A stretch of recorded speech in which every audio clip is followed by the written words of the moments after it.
Just over a month since the burial of the late former Zambian President Edgar Lungu was halted by agreement between parties, parties are yet to find a resolution on the issue, with the Zambian government turning to the court for a declarator that would give it the final right to lay the former head of state to rest, charging that it was the former president's wish.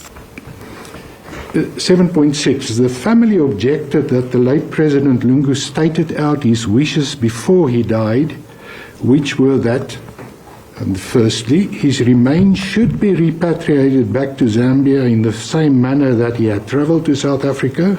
I'm sorry, you lost me. You referred to K18. K18. K18.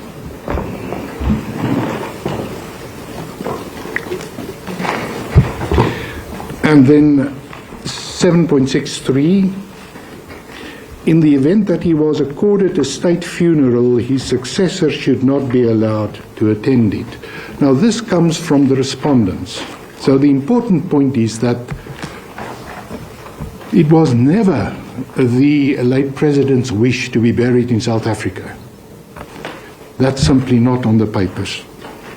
And that's what the respondents now seek to do. So what they want is, in effect, to go contrary and against the wishes of the deceased. It appears, however, from arguments presented by counsel on behalf of the Lungu family, that there is only one issue standing in the way of the so-called wish being realized: the presence of Lungu's successor, President Hakainde Hichilema, in the burial, which the family strongly opposes. Made it very clear that it would be against his wishes and, according to him, undignified to be buried when the current president is presiding over his funeral. Again, no question about if it's right or wrong. It is his wishes. Representatives of the Zambian government who were present during proceedings could not be drawn on whether the current Zambian president would be willing to step away from this burial, but it noted the impact of a head of state being laid to rest in a foreign country. That would be really sad for the Zambian people, that their leader for 7 years, the president who presided over the country for 7 years, should be buried in a foreign country.